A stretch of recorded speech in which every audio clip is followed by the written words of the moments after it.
Hello friends, அஸ்ஸலாமு அலைக்கும். Welcome to taste of ருச்சி. எல்லோரும் நல்லா இருக்கீங்களா? இன்றைக்கி ஒரு ஸ்பெஷலான ரெசிபி, ரொம்ப டேஸ்டியான ஒரு ரெசிபி. ஓவன் இல்லாமல் வீட்லேயே சிம்பிளாக எப்படி செய்யலான்னு பார்க்கலாம். அதுக்கு முன்னாடி நம்ம சேனலில் ஃபர்ஸ்ட் டைம் பார்க்குறீங்கன்னா ப்ளீஸ் சப்ஸ்கிரைப் பண்ணிக்கூடிய பக்கத்தில் இருக்க பெல் பட்டனையும் கிளிக் பண்ணிக்கோங்க. இப்போ ஒரு பாக்ஸ் எடுத்துக்கோங்க.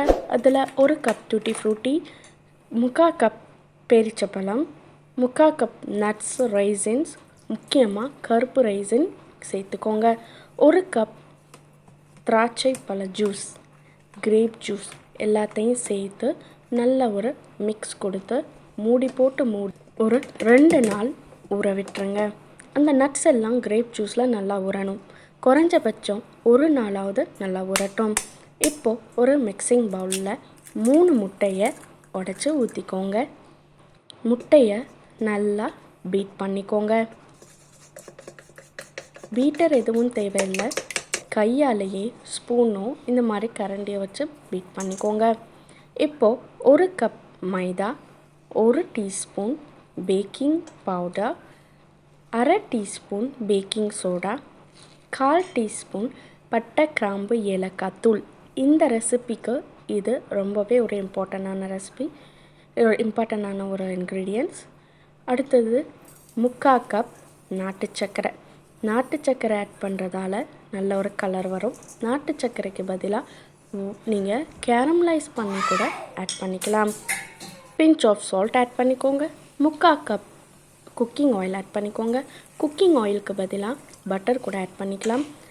அந்த திராட்சைப்பழ ஜூஸில் ஊற வச்ச அந்த நட்ஸையும் ஆட் பண்ணி கூடவே 1 tablespoon vanilla essence add பண்ணிக்கோங்க. முட்டையோட ஸ்மெல் வராமல் இருக்கிறதுக்காக எல்லாத்தையும் சேர்த்து நல்ல ஒரு மிக்ஸ் கொடுங்க.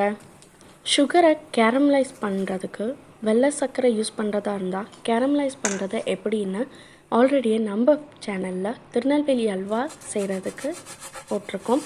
வேணுன்னா ப்ளீஸ் செக் பண்ணி பாருங்கள். லிங்க் டிஸ்கிரிப்ஷன் பாக்ஸில் கொடுக்குறேன். இப்போது கேக் மோல்டில் ஆயில் க்ரீஸ் பண்ணிக்கோங்க. நல்லா அந்த ஓரங்கள் எல்லாத்தையுமே ஆயில் க்ரீஸ் பண்ணிக்கோங்க. ஒரு பட்டர் ஷீட் ப்ளேஸ் பண்ணிக்கோங்க. பட்டர் ஷீட் பதிலாக மாவு கூட நீங்கள் டஸ்ட் பண்ணிக்கலாம். இப்போ ரெடி பண்ண அந்த பேட்டரை இந்த மாதிரி போட்டுக்கோங்க. இதில் ஊற்றிக்கோங்க. கொஞ்சம் மாவை டஸ்ட் பண்ண முந்திரி, கொஞ்சம் டூட்டி ஃப்ரூட்டி வச்சுருக்கேன். இந்த மாதிரி மாவில் டஸ்ட் பண்ணி ஆட் பண்ணுறதால பேக் ஆகி வரும்போது இந்த கேஷ்யூ நட், இந்த டூட்டி ஃப்ரூட்டிலாம் உள்ளே போகாமல் இருக்கும். அவ்வளோதான். ஒரு தடவை நல்லா தட்டி கொடுத்துக்கோங்க. உள்ளே இருக்கிற ஏர் பபிள்ஸ்லாம் வெளியில் வரட்டும். இப்போது நம்மளோட கேக் பேட்டர் பேக் ஆகிறதுக்கு ரெடியாக இருக்குது. ஒரு பேனை ப்ரீ ஹீட் பண்ணிக்கோங்க. 10 மினிட்ஸ் ப்ரீ ஹீட் பண்ண பேனில் அடியில் ஒரு ஸ்டாண்ட் வச்சு நம்ம கேக்கோட மோல்டையும் வச்சு ஒரு மூடி போட்டு மூடி இந்த மாதிரி வெயிட்டான பொருளை வச்சு 30 மினிட்ஸ் லோ ஃப்ளேம்லேயே வச்சு நல்லா வேக விட்டுக்கோங்க. இந்த மாதிரி ஃபாயில் பேப்பர் போட்டு மூடிக்கோங்க. ஃபாயில் பேப்பர் போட்டு மூடுறதால ஹீட் எவாப்ரேட் ஆகி தண்ணி எதுவும் நம்ம கேக்கில் படாமல் இருக்கும். ஃபாயில் பேப்பருக்கு பதிலாக துணி சுற்றி கூட நீங்கள் மூடி போட்டு முடிக்கலாம். 30 மினிட்ஸ்க்கு அப்புறம் இதே மாதிரி ஒரு குச்சியை வச்சு டெஸ்ட் பண்ணி பாருங்கள். நம்ம கேக் ஒட்டாமல் வரணும். ஒரு வேளை ஒட்டுச்சுன்னா இன்னும் ஒரு 10 மினிட்ஸ் கூட லோ ஃப்ளேமில் வச்சு நீங்கள் பேக் பண்ணி எடுத்துக்கலாம். அவ்வளோதான்.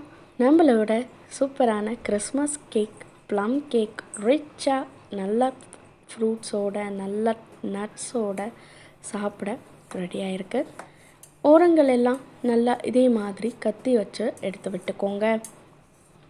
கேக்கு ஆறுனதுக்கப்புறம் நல்லா ஓரங்கள் எல்லாத்தையும் இதே மாதிரி கத்தி வச்சு எடுத்து விட்டுக்கோங்க. ஓவன் இல்லாமல் வீட்டிலையே ஈஸியாக ஒரு கிறிஸ்மஸ் ப்ளம் கேக் பண்ணியாச்சு.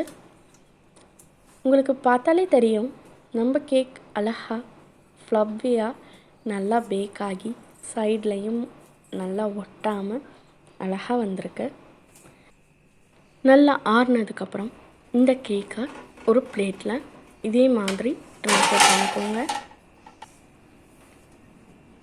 கீழே இருக்கிற ட்ரேவை எடுத்துகிட்டு பாருங்கள், நம்ம பட்டர் ஷீட் எடுத்தோடனே எவ்வளோ அழகாக வந்திருக்கு. ஆயில் க்ரீஸ் பண்ணி வைக்கிறதால எடுக்கிறதுக்கு ரொம்ப ஈஸியாகவே இருக்கும். இப்போ இதை கட் பண்ணி காமிக்கிறேன் பாருங்கள், எவ்வளோ சாஃப்டாக இருக்குன்னு உங்களுக்கே தெரியும். நல்லா ஒரு நட்ஸோட சாப்பிட்றதுக்கு ரிச்சான டேஸ்ட்டோட, அந்த பட்டை, கிராம்பு, ஏலக்காய் அந்த ஸ்பைசஸோட டேஸ்ட்டோட சாப்பிட்றதுக்கு உண்மையாலுமே கடையில் வாங்கின ப்ளம் கேக் மாதிரியே அவ்வளோ அருமையாக இருக்கும். பாருங்கள் எவ்வளோ நட்ஸோட பார்க்க எவ்வளோ அழகாக இருக்குன்னு. பார்க்க மட்டும் இல்லை, சாப்பிடவும் ரொம்ப அழகாக இருக்கும், ரொம்ப அருமையாகவும் இருக்கும். அனைவருக்கும் அட்வான்ஸ் கிறிஸ்மஸ் மற்றும் புத்தாண்டு நல்வாழ்த்துக்கள். இதே மாதிரி வேறு ஒரு ரெசிபியில் உங்கள் எல்லாரையும் மீட் பண்ணுறேன். தேங்க்ஸ் ஃபார் வாட்சிங்.